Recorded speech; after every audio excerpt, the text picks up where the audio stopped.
Caractérisation des ions en solution aqueuse. Tout élève de niveau 3e, doit connaître ce chapitre puisque vous l'avez dans vos cahiers. Mesdames et messieurs, bienvenue dans cette émission à Bonne École. Nous sommes bien sûr en chimie, niveau 3e, et le chapitre dont nous parlons aujourd'hui, c'est la caractérisation des ions en solution aqueuse.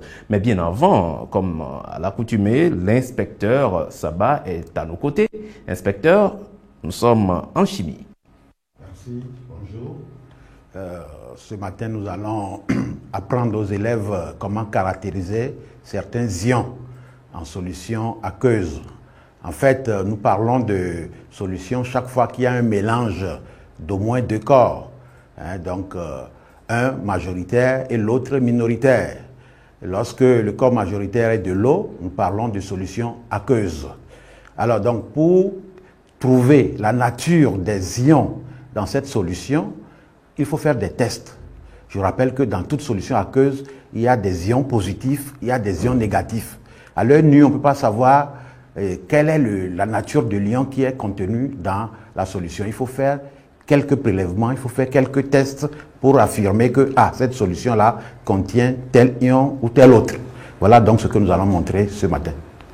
Merci inspecteur. N'oubliez surtout pas que quand on parle de solution aqueuse, on fait référence au latin. C'est la référence à la langue latine qui veut dire « aqua ». Alors, juste pour animer la galerie, à Bonne École, c'est parti.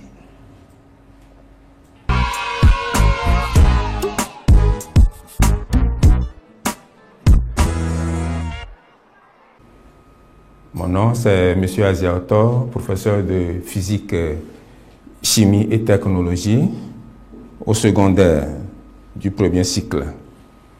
Et donc, à la fin du cours, l'élève doit être capable d'identifier l'ion cuivre, l'ion ferreux ou l'ion fer 2, ensuite l'ion chlorure et l'ion sulfate en solution aqueuse. Voilà. Nous avions au programme de la classe de 3e l'identification des cations, à savoir l'ion cuivre, l'ion ferreux ou l'ion fer 2, l'ion ferrique ou l'ion fer 3.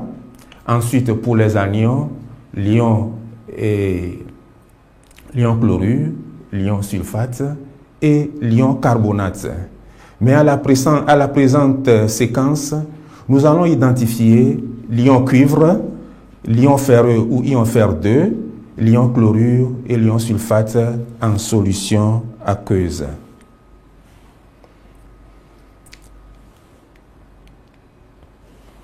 Alors nous allons passer à l'identification de l'ion cuivre et l'ion ferreux, car les cations étudiés en couleur, en solution, qui n'est qu'un critère, ont une couleur qui n'est qu'un critère de présomption.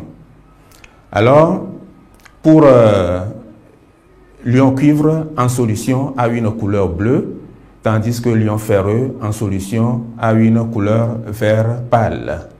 Leur présence effective est révélée par un test de précipitation à l'ion hydroxyde. Alors, nous allons passer à l'expérience, à la première expérience. Nous allons utiliser et nous allons ajouter quelques gouttes. Nous allons ajouter quelques gouttes de solution de soude ou bien hydroxyde de sodium à une solution de sulfate de cuivre et ensuite à une solution de sulfate de fer ou bien sulfate ferreux contenu dans un tube à essai. Et donc,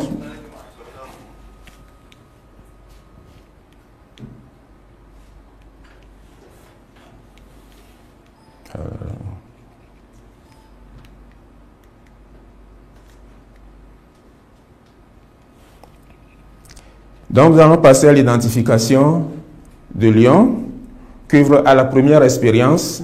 Nous disons que les cations étudiées nous allons passer directement à l'expérience, ajoutant quelques gouttes de solution de soude ou d'hydroxyde de sodium à une solution de sulfate de cuivre. Oh là là, ça revient encore.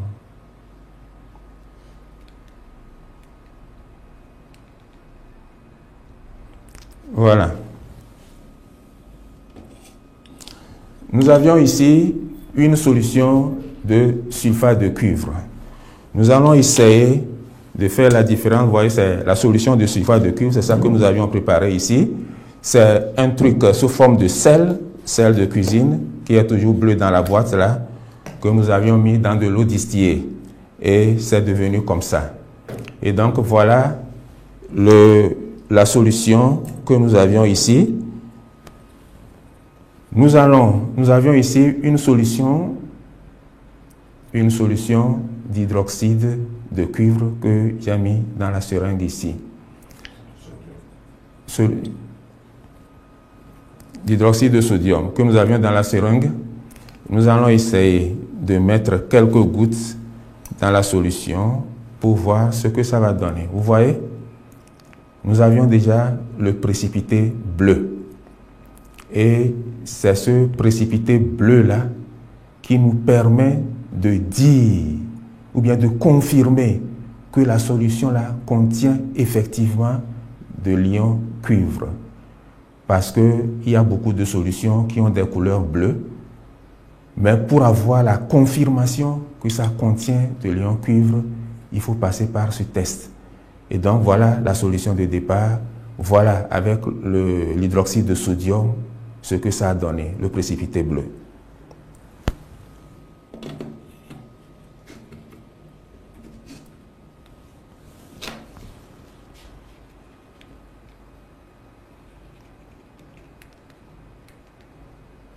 Voilà, donc au tableau, le précipité bleu est apparu que nous appelons précipité bleu d'hydroxyde de cuivre, de formule CuOH2.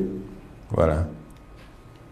Alors, nous allons passer maintenant à la réaction avec le sulfate de fer qui a une couleur bleu vert pâle. Voilà, les deux tubes. Nous avions les deux tubes.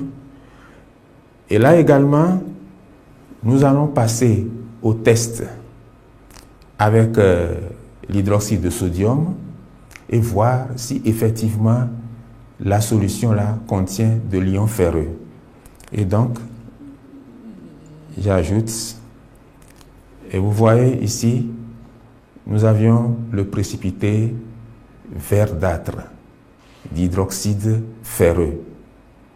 Et donc, à n'importe quelle solution, si vous ajoutez une solution de soude et que vous aviez ce précipité, vous aviez la conviction de dire que cette solution-là contient effectivement de l'ion ferreux. Voilà comment nous identifions la présence de l'ion ferreux dans une solution aqueuse.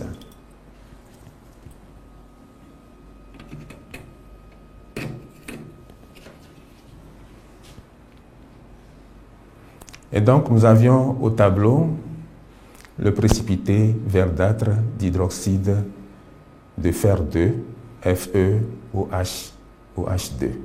Voilà. Alors, en conclusion, nous disons que quoi? Que les ions hydroxyde OH- de la solution d'hydroxyde de sodium réagissent avec l'ion cuivre Cu2+, de la solution de sulfate de cuivre, et les ions ferreux, ou bien les ions fer 2, Fe2+, de la solution de sulfate de fer, réagissent respectivement avec l'ion hydroxyde pour donner un précipité bleu d'hydroxyde de cuivre, Cu2+, et un précipité verdâtre d'hydroxyde ferreux. Alors, nous allons passer à l'équation bilan de la réaction caractéristique. Parce que l'élève doit être capable, quand il y a réaction, on doit être capable d'écrire l'équation bilan de la formation du précipité. Alors, pour le cuivre, Cu2+, plus 2 fois OH- donne CuOH2. Et pour l'ion ferreux, Fe2+, plus 2 fois OH- donne FeOH2. Alors maintenant, nous allons passer à l'identification de l'ion chlorure et de l'ion sulfate. L'ion chlorure et de l'ion sulfate. Dans ce cas-là, chacun de ces ions réagissent en présence d'ions spécifiques. Réagissent en présence d'ions spécifiques. Et ainsi, l'ion chlorure réagit avec l'ion argent et l'ion sulfate réagit avec l'ion barium Ba2+. Alors nous allons passer maintenant à l'expérience. Dans un premier temps, nous allons passer à la caractérisation de l'ion chlorure. Caractérisation de l'ion chlorure, qu'est-ce que nous avions utilisé? Nous avions utilisé ici, nous avions une solution de chlorure de sodium. Chlorure de sodium, c'est-à-dire que c'est le sel de cuisine. Le sel que nous utilisons pour préparer la sauce, c'est ça que nous avions mis dans de l'eau distillée. Et puisque le sel est soluble dans l'eau, ça se dissout dans l'eau. Et maintenant, nous allons exploiter ce précipité-là. Nous allons ajouter le précipité, son réactif. Nous allons ajouter son réactif. Ici, nous avions le nitrate d'argent. Le nitrate d'argent en solution qui donne deux types d'ions, l'ion argent Ag+, et l'ion nitrate NO3-. Nous allons ajouter un peu de ce précipité-là dans la solution et vous-même vous voyez ici qu'il y a un précipité blanc qui se forme. Un précipité blanc qui se forme. Ce précipité, à l'instar des autres, nous allons revenir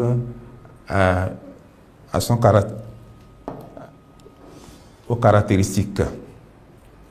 Nous avions un précipité blanc, donc ce précipité blanc-là nous confirme que cette solution contient de l'ion chlorure. Donc, toute solution que nous avions, si nous voudrions savoir si ça contient de l'ion chlorure, alors ajoutons quelques gouttes de nitrate d'argent et on a le précipité blanc. Si on obtient le précipité blanc, alors la solution contient de l'ion chlorure. Voilà.